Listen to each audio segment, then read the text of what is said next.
جب کوئی آپ سے کہے محرم میں یہ کام کرو، بولو بھائی ہم چونکہ اہل سنت والجماعت میں سے ہیں، ہم چونکہ سنی ہیں، لہذا ہمارے ہاں کوئی مہینہ ہمارے مذہب کے مطابق منحوس نہیں ہے۔ پھر کوئی آپ کو اصرار کرے نہیں یہ نہیں یہ نہیں ہے، آپ بولو بھائی ہم تم پہ اپنا مسلک تھوپ رہے ہیں کیا؟ تم جلوس نکالتے ہو، تم ماتم کرتے ہو، ہم تو نہیں تمہیں روکتے آ کے، بلکہ گورنمنٹ تمہیں تحفظ دیتی ہے، سیکیورٹی دیتی ہے گورنمنٹ تمہیں۔ تو جب ہم اپنا مسلک تم پہ نہیں تھوپتے تو تم اپنا مسلک ہم پہ کیوں تھوپ رہے ہو بھائی؟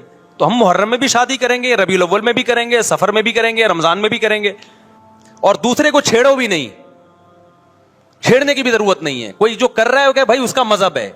دیکھو ہندو مندر میں جاتا ہے نا، ہماری رائے کے مطابق صحیح کر رہا ہے، غلط کر رہا ہے، غلط کر رہا ہے، لیکن ہم چھیڑتے ہیں کیا؟ اسلام نے اجازت دی اس کو چھیڑنے کی کہ ہندو جا رہا ہے اس کو پکڑ کے لا کیوں جا رہا ہے بھائی؟ اسلام بولا ہے بھائی لکم دینکم ولی دین، تمہارے لیے تمہارا دین، ہمارے لیے ہمارا دین، لا اکراہ فی الدین، دین میں زبردستی نہیں ہے، جو کر رہا ہے اس کو کرنے دو۔ یا ان کو جا کے تنگ کرو، کیوں سبیل لگا کے بیٹھے ہو، کیوں ماتم کر رہے ہو، یہ کام مت کرو آپ۔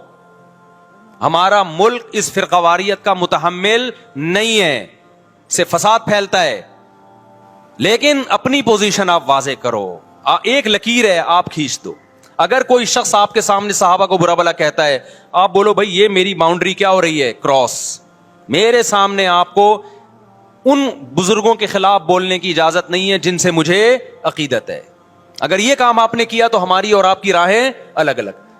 آپ کا جو مذہب ہے بھائی، آپ بند کمرے میں، آپ کے امام بارگاہ میں، آپ کے مسجدوں میں، یا جہاں بھی ہے وہ آپ کا نجی معاملہ ہے۔ ہمارے سامنے آپ نے کوئی ایسی بات نہیں کرنی جو ہمارے عقیدے کے خلاف ہو، تو آپس میں دوستی رہے گی۔ اب دیکھو عیسائی آپ سے ملتا ہے، آپ گپ شپ کرتے ہو، کھانا کھاتے ہو، لیکن عیسائی بار بار بولے میں آپ کے نبی کو نہیں مانتا، میں آپ کا نبی، آپ بولے گا بھائی تو نہیں مانتا تو ہم نے کب کہا کہ مان تو، لیکن میرے سامنے بار بار کیوں کہہ رہے کہ میں تیرے نبی کو نہیں مانتا؟ یہاں سے آپ کی اس کی دوستی کیا ہو جائے گی؟ پھر ختم۔ تو غیر مسلموں کو بھی دو قسمیں، کسی بھی مسلک کے لوگوں سے ملو، کسی بھی فرقے کے لوگوں سے ملو، کوئی جھگڑا نہیں، کوئی بحث نہیں۔ جہاں مذہب کا معاملہ آئے تو پھر آپ کسی سے بحث نہ خود کرو نہ کسی کو کرنے کی اجازت دو۔ اگر کوئی کچھ سیکھنا چاہتا ہے تو آپ بولو بھائی علماء کے پاس آ جاؤ، آپ کو کوئی اشکال ہے تو ہم وہاں آپ کا اشکال حل کر دیں گے۔ اس سے آگے بڑھنے کی کوشش بولو مت کرو، اس سے ملک میں امن ہوگا۔ باقی فرقے ہمیشہ سے ہیں بھائی، آج کوئی نئے تھوڑی ہیں، آج کوئی نئے تھوڑی ہیں، اور یہ ہمارا کام تھوڑی ہے فرقے ختم کرنا۔ یہ تو عیسیٰ ابن مریم جب نازل ہوں گے، حضرت مہدی آئیں گے، وہ تلوار کی طاقت سے ختم کریں گے، ان کے پاس یہ اتھارٹی ہوگی کہ وہ فرقوں کو ختم کریں۔ آپ نے یہ کرنا ہے کہ دوسرے کے مسلک کو چھیڑنا نہیں ہے اور اپنا چھوڑنا نہیں ہے۔ مسئلہ آپ کے ساتھ یہ ہو رہا ہے کہ دوسرے کو چھیڑ بھی رہے ہو اور اپنا چھوڑ بھی رہے ہو، دونوں الٹے کام کر رہے ہو۔ ایک طرف بحث کر رہے ہوتے تم ایسے اور دوسری طرف وہی بنے ہوئے ہوتے تھوڑے دنوں میں جا کے، اور دوسرے کو چھیڑو بھی نہیں، چھیڑنے کی بھی ضرورت نہیں ہے۔ کوئی جو کر رہا ہے کہ بھائی اس کا مذہب ہے۔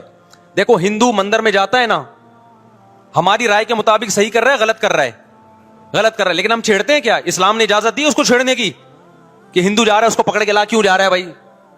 اسلام بولا ہے بھائی لکم دینکم ولی دین، تمہارے لیے تمہارا دین، ہمارے لیے ہمارا دین، لا اکراہ فی الدین، دین میں زبردستی نہیں ہے، جو کر رہا ہے اس کو کرنے دو۔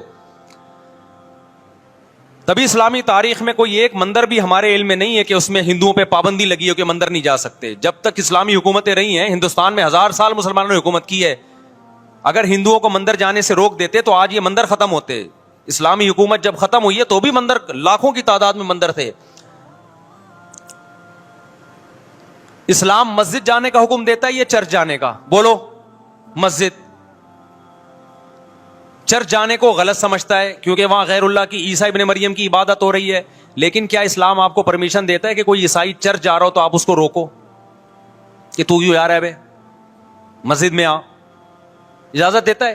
یا اسلام یہ کہتا ہے کہ اس سے بدتمیزی شروع کر دو؟ آپ بولو کیا ہو گیا، آپ کو سبق یاد کرا رہا ہوں میں، بدتمیزی شروع کر دو؟ یا اسلام یہ اجازت دیتا ہے کہ اس سے اچھا سلوک نہ کرو؟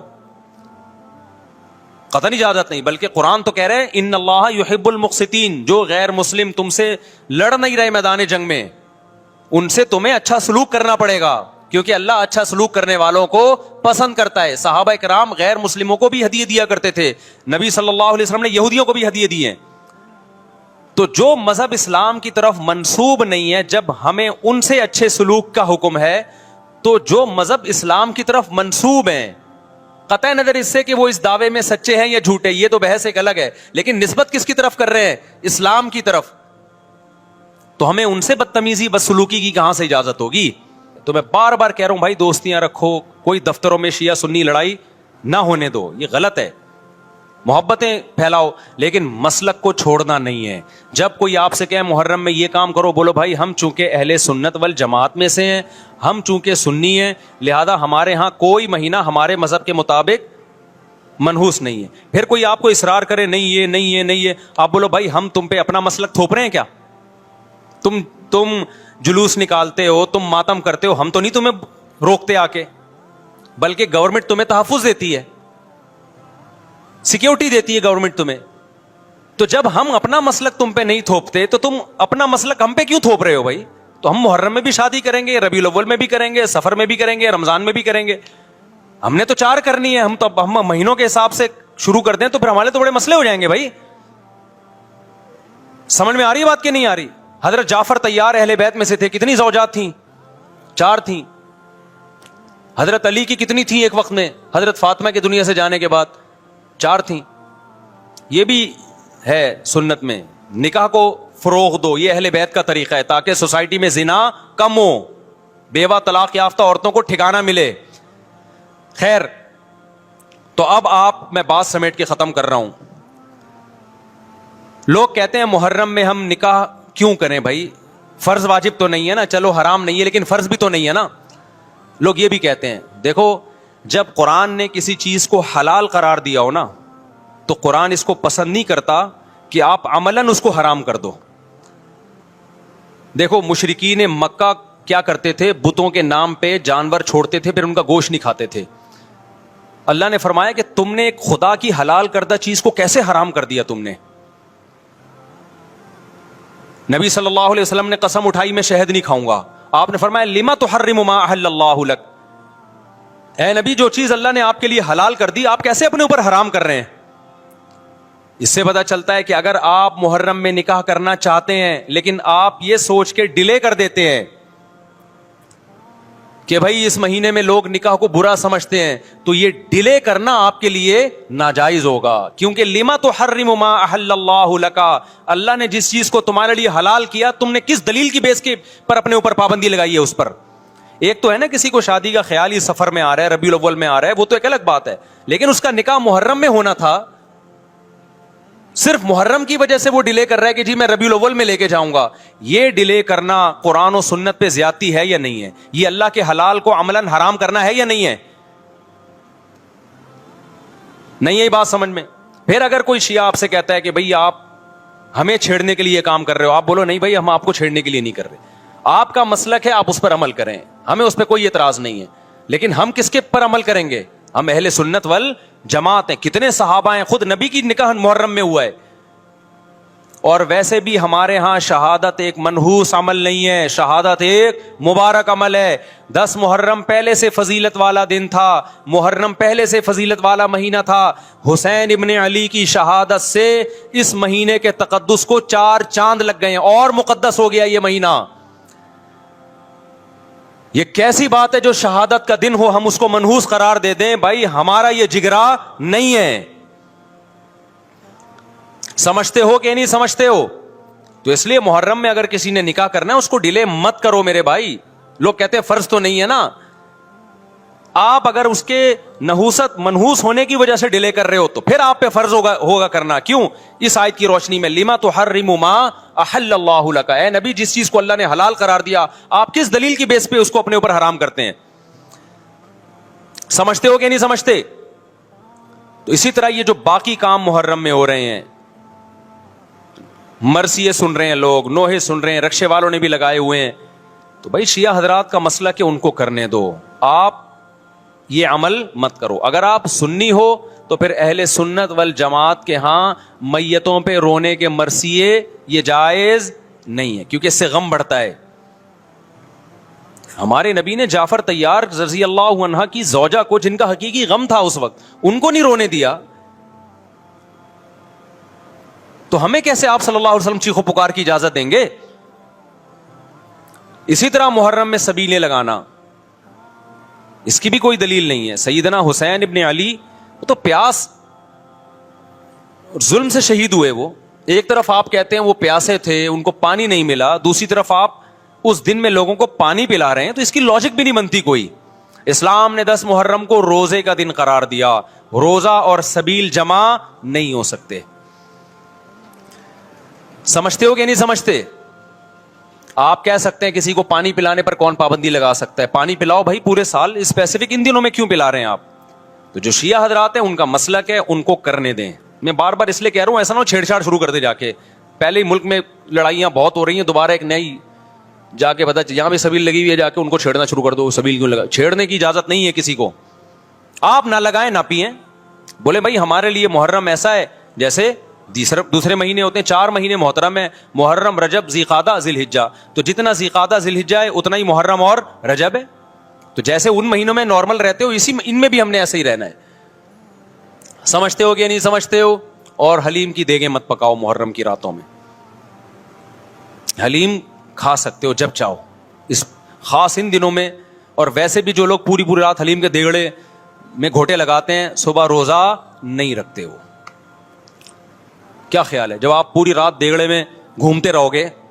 دیکھا نہیں ہے پوری رات دیکھ کے اندر گھومتے رہتے ہیں جیسے موت کے کنویں میں نہیں بائک چلاتا بندہ. تو صبح روزہ رکھے گا ایسا آدمی؟ تو یہ ساری چیزیں آپ کو اس کام سے روکتی ہیں جو سنت سے ثابت. تو اللہ تعالی ہمیں محرم میں وہ کچھ کرنے کی توفیق عطا فرمائے جس کی ہمیں اللہ, اس کے رسول اور صحابہ نے پرمیشن دی ہے, اور ان تمام باتوں سے اللہ ہمیں بچنے کی توفیق عطا فرمائے جس سے اللہ, اس کے رسول اور صحابہ نے ہمیں بچنے کا حکم دیا ہے. حضرت عمر فاروق کی شہادت کا کون سا دن تھا؟ کچھ علماء کہتے ہیں اس میں بہت اختلاف ہے حضرت عمر کی شہادت کے دن کے بارے میں. وجہ اس کی یہی ہے کہ صحابہ کرام کسی کی ولادت اور شہادت کے دن کو ویلیو نہیں دیتے تھے.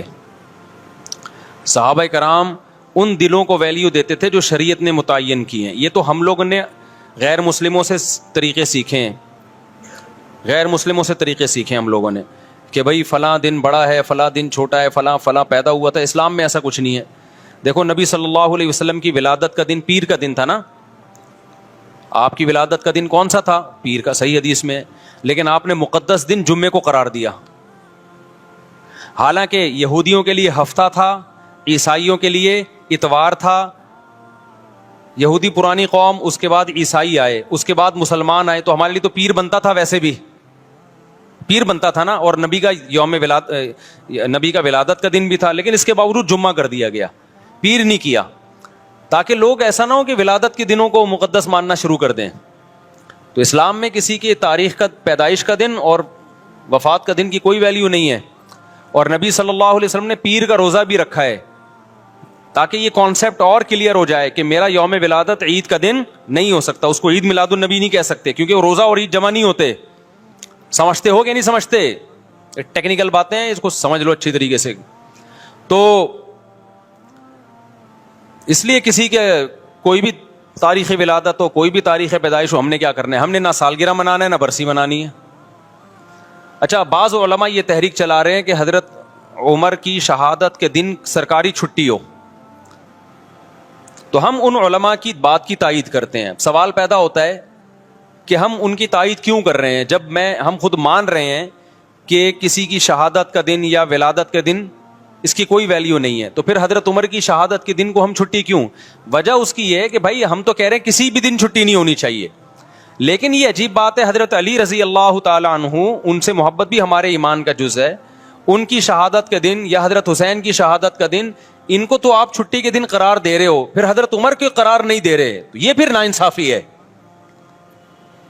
اصولی طور پر تو کوئی دن یکم محرم سے لے کے 29 اور 30 ذی الحجہ تک کسی کی ولادت یا پیدائش میں کسی کا دن بھی نہ چھٹی ہونی, کوئی چھٹی کا دن نہیں ہے. لیکن اگر کسی دن پہ چھٹی کر رہے ہو تو پھر دوسرے صحابہ کو بھی تو ویلیو دو نا. تو جو علماء کہہ رہے ہیں نا حضرت عمر کے یوم شہادت پہ چھٹی ہونی چاہیے, وہ اس بیس پہ کہہ رہے ہیں کہ جب آپ سیدنا حسین یا حضرت علی کی شہادت کے دن کو چھٹی کا دن قرار دیتے ہو تو اہل سنت والجماعت کے ہاں حضرت علی سے محبت بھی ایمان کا جزو ہے, لیکن حضرت عمر کی فضیلت سیدنا علی سے زیادہ ہے. اور اس بات کو حضرت علی بھی مانتے تھے کہ حضرت عمر کی فضیلت سیدنا علی سے زیادہ ہے. تو جو علماء کہہ رہے ہیں نا کہ حضرت عمر کے یوم شہادت پہ چھٹی ہونی چاہیے, وہ اس بیس پہ کہہ رہے ہیں کہ یا تو کسی بھی دن چھٹی نہ ہو, لیکن جب ہو رہی ہے تو پھر ان دنوں میں ہو رہی ہے تو پھر ان دنوں میں بھی ہو. سمجھتے ہو کہ نہیں سمجھتے؟ اس کی میں ایک مثال دیتا ہوں. ایک کیس آیا میرے سامنے کہ کسی خاتون نے شرعی پردہ کیا اپنے دیور سے پردہ کر لیا. تو دوسرے دیور کو, وہ جو دیور جس سے پردہ کیا نا, اس کو بڑا اعتراض تھا کہ یہ مجھ سے پردہ کر رہی ہے. تو میرے پاس کیس آیا, میں نے بہت ڈانٹا. میں نے کہا بھائی عورت پر لازم ہے کہ اپنے دیور سے پردہ کرے. خاتون سے پوچھا گیا, اس نے کہا میں نے شریعت کی وجہ سے کیا ہے ایسا. تو میں نے ان کے دیور کو بولا, میں نے کہا بھائی یہ جب آپ سے پردہ کر رہی ہے تو آپ کیوں مجبور کر رہے ہو اس کو, یہ تو شریعت کے حکم سمجھ کے کر رہی ہے. اس نے بڑی اچھی بات کی, اس نے کہا کہ یہ میرے سے کر رہی ہے, دوسرے بھائی سے نہیں کر رہی. اب بات سمجھ میں آئی؟ میں نے کہا بات تو معقول. کہہ رہے اگر شریعت کی وجہ سے کر رہی ہے تو دونوں سے کرے نا, اس سے نہیں کر رہی, مجھ سے کر رہی ہے. اس کا مطلب میرے پر گویا بزبان حال الزام لگ رہا ہے کہ یہ بندہ 2 نمبر ہے, یہ خراب ہے. تو شریعت کی وجہ سے اگر ہم کر رہے ہیں تو بھائی پھر عورت کر رہی ہے تو پھر سارے دیوروں سے پردہ کرے نا, یہ والے سے کر رہی ہے, وہ والے سے نہیں کر رہی ہے. یا تو چلو کوئی بوڑھا ہو گیا بہت زیادہ, وہ ایک الگ بات ہے. تو یہ بات اس دیور کی بالکل معقول تھی, اعتراض بالکل معقول تھا.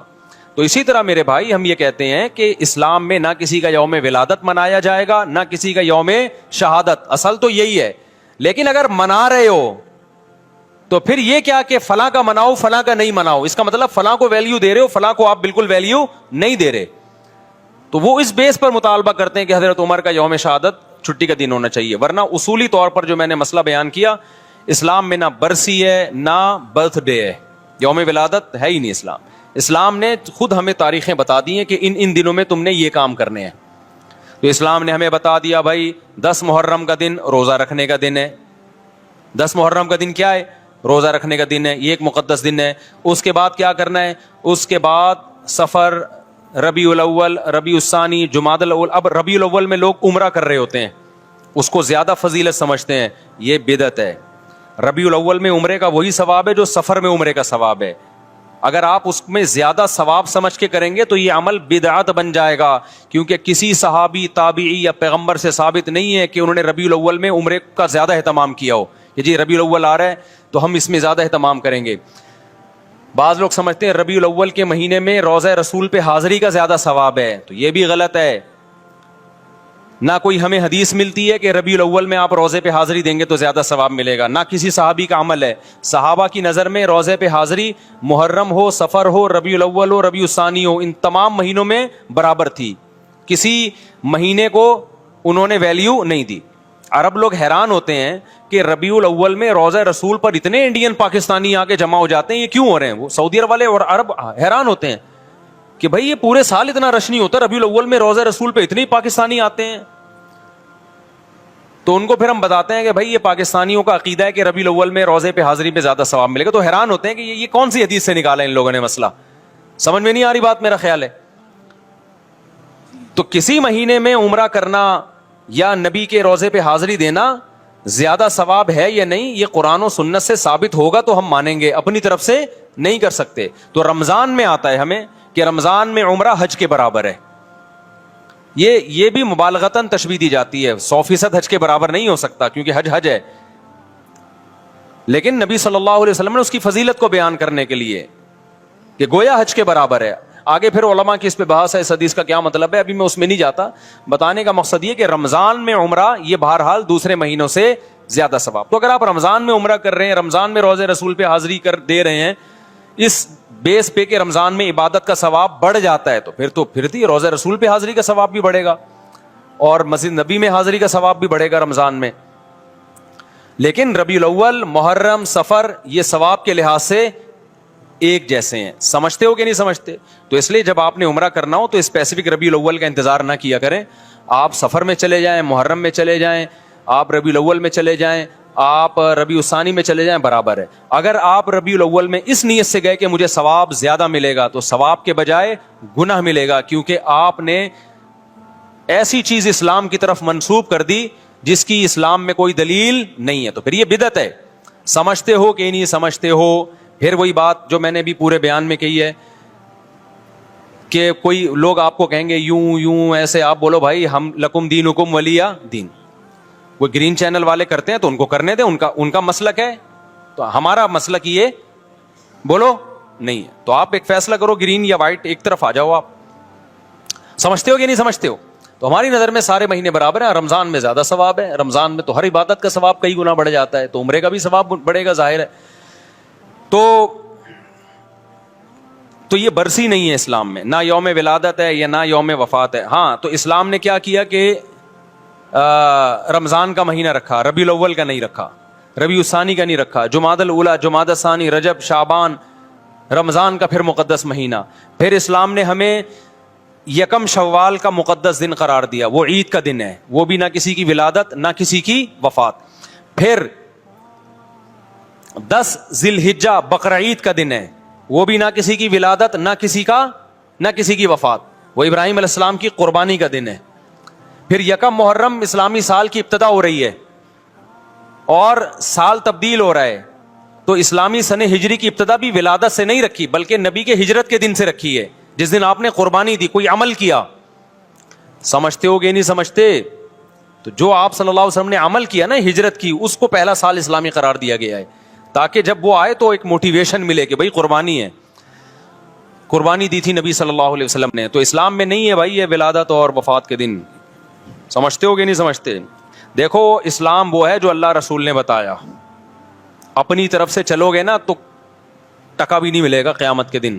اخپل طریقے سے آپ اللہ کو راضی کرنے کی کوشش کرو گے, اللہ راضی نہیں ہوگا, اللہ راضی نہیں ہوگا. حضرت عمر کہتے ہیں ایک واقعہ ہے کہ ایک پادری کو دیکھا جو رو رو کے نا نالیاں پڑ گئی تھیں, سوکھا ہو گیا تھا بالکل دبلا. حضرت عمر اس کو دیکھ کے رو پڑے, کہا کہ دنیا میں بھی اپنے آپ کو عذاب میں ڈالا, آخرت میں بھی عذاب میں, کیونکہ دین برحق کو فالو نہیں کر رہا, اپنی طرف سے اللہ کو راضی کرنے کی کوشش کر رہا ہے. آپ نے ایسے ہندو دیکھے ہوں گے جنہوں نے منتیں مانی بھی ہیں, کپڑے نہیں پہنتے, کھانا پینا چھوڑ دیا, سر منڈاتے ہیں. بدھسٹ کو میں نے دیکھا ہے ایسے, زندگی بھر کا عذاب, شادی نہیں کرتے, تو اپنے آپ کو ایک ٹینشن میں ڈال دیا, اور نیت یہ کہ بھگوان ہم سے خوش ہوگا. حالانکہ خدا خوش نہیں ہوتا کہ آپ سر منڈا کے گھومتے رہیں, کھانا پینا چھوڑ دیں اور آپ شادی بھی نہ کریں. کچھ ہوتے ہیں نا, ہندوؤں میں بھی ہوتے ہیں, بدھسٹ میں بھی ہوتے ہیں. ایک یوٹیوب پہ میں نے ویڈیو دیکھی, ایک ہندو کے جو پنڈت تھے انہوں نے کرالنگ کر کے سفر کیا پتہ نہیں کتنے کلومیٹر دور, اور کہا ہم نے منت مانی ہے کہ پیدل نہیں جاؤں گا, کرالنگ کر کے. وہ دہلی میں پتہ نہیں کون سے مندر میں, اتنا لمبا سفر. تو کیا آپ سمجھتے ہو کہ اللہ اس عمل سے خوش ہوگا؟ آپ نے اپنی دنیا کو بھی عذاب میں ڈال دیا اور آپ نے اپنی آخرت بھی برباد کر دی. چند صحابہ نبی کی خدمت میں آئے حضرت عائشہ کے گھر, تو انہوں نے نبی کا عمل پوچھا کہ نبی صلی اللہ علیہ وسلم کیا عمل کرتے ہیں. حضرت عائشہ نے بتایا کہ آرام بھی کرتے ہیں, تہجد بھی پڑھتے ہیں, کھاتے بھی ہیں, روزہ بھی رکھتے ہیں. انہوں نے کہا وہ تو پیغمبر ہیں بھائی, ان کے تو سارے اگلے پچھلی خطائیں معاف ہیں. ایک صحابی نے کہا میں ہمیشہ روزے رکھوں گا. ایک صحابی نے کہا میں ساری رات تہجد پڑھوں گا. ایک نے کہا میں گوشت نہیں کھاؤں گا. تو آپ صلی اللہ علیہ وسلم کو جب اطلاع ملی تو آپ خوش نہیں ہوئے.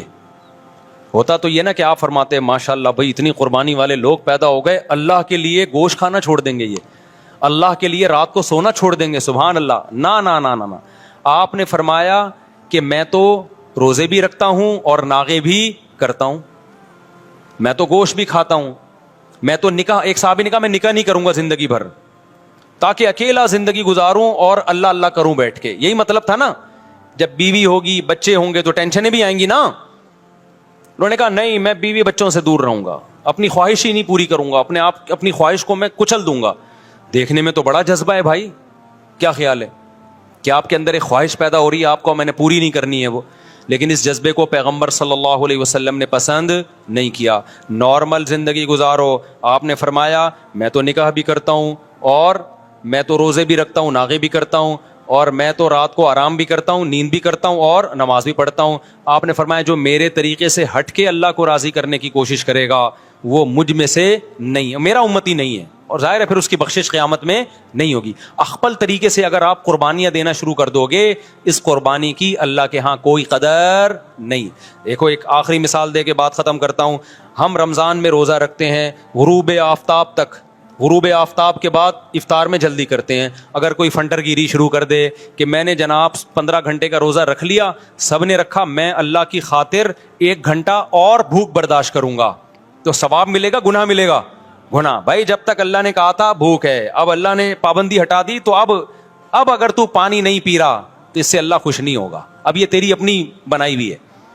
تو خوب سمجھ لو, بدعت جب ہم کرتے ہیں, ہم اپنی طرف سے پیغمبر کو خوش کرنے کی کوشش کر رہے ہوتے ہیں, ہم اپنی طرف سے اللہ کو خوش کرنے کی کوشش کر رہے ہوتے ہیں, لیکن اللہ کہتا ہے کہ یہ تمہارا اپنا گڑا ہوا طریقہ ہے, یہ میں نے نہیں بتایا, لہذا اس سے میں خوش نہیں ہوں گا. پبلک میں واہ واہ ہو جائے گی مگر میں اس سے خوش نہیں ہوں گا.